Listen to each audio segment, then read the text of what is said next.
Bienvenue au cours de rattrapage. Dans cette vidéo, on va parler de l'énergie des systèmes électriques. Ça fait partie de la toute petite partie sur les conversions et les transferts en énergie. Alors, on va commencer par introduire donc déjà ce que c'est que l'intensité électrique, puis ensuite on parlera de sources réelles de tension et on finira par bien sûr la puissance, donc le rendement en puissance d'un système électrique.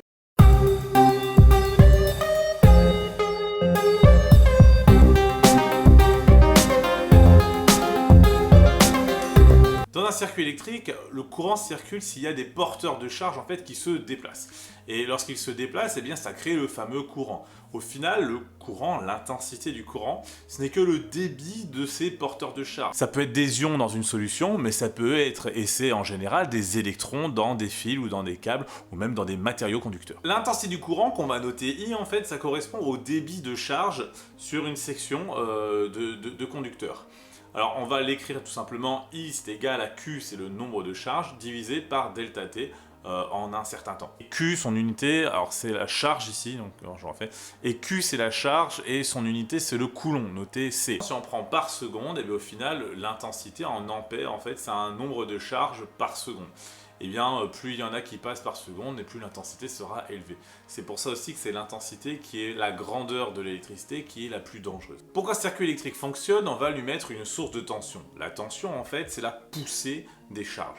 Et donc du coup cette source de tension c'est elle qui va pousser le courant électrique, qui va déclencher l'électricité dans un circuit. Donc cette source réelle de tension, on va utiliser ce qu'on a vu en seconde, c'est-à-dire représenter sa caractéristique de dipôle. On remarque que pour une source idéale, eh bien l'intensité est égale à la force électromotrice, c'est égal à E, c'est-à-dire c'est toujours la même, ça c'est le cas d'une source idéale, ça n'existe pas vraiment. Pouvoir augmenter l'intensité tout en gardant la même poussée, ça c'est juste pas possible.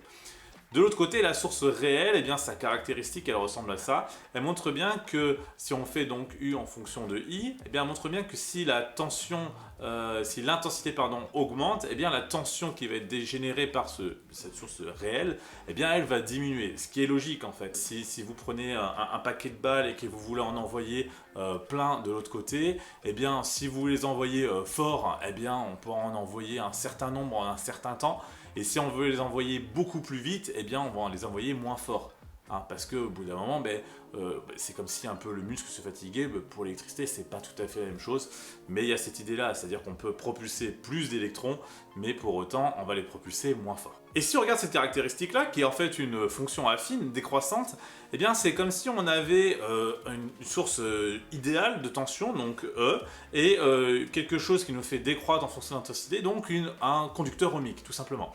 Et bien du coup, une source réelle de tension, ça va être symbolisé par un générateur et un conducteur ohmique, une résistance, placée en série. Ce qui fait bien que plus l'intensité augmente, et bien plus la résistance va être forte, et donc du coup plus la tension va diminuer. La puissance, en fait, c'est une grandeur qui nous indique la capacité qu'a un système à convertir l'énergie électrique en une autre forme d'électricité. La puissance d'un système électrique ou d'un objet électrique, eh bien, elle va être écrite, et ça vous l'avez déjà vu en troisième, comme P est égal à U fois I, c'est-à-dire le produit de la tension et de l'intensité, le produit de la tension aux bornes du composant multiplié par l'intensité du courant qui le traverse. La puissance est en watts, et en fait on pourrait l'écrire en volts-ampères, puisque c'est une tension fois une intensité. Bon, on écrit le watt parce que ça nous fait une nouvelle unité, mais pour autant le volt-ampère existe aussi. Et l'énergie électrique consommée, eh bien du coup ça va dépendre de la puissance, puisque c'est sa capacité à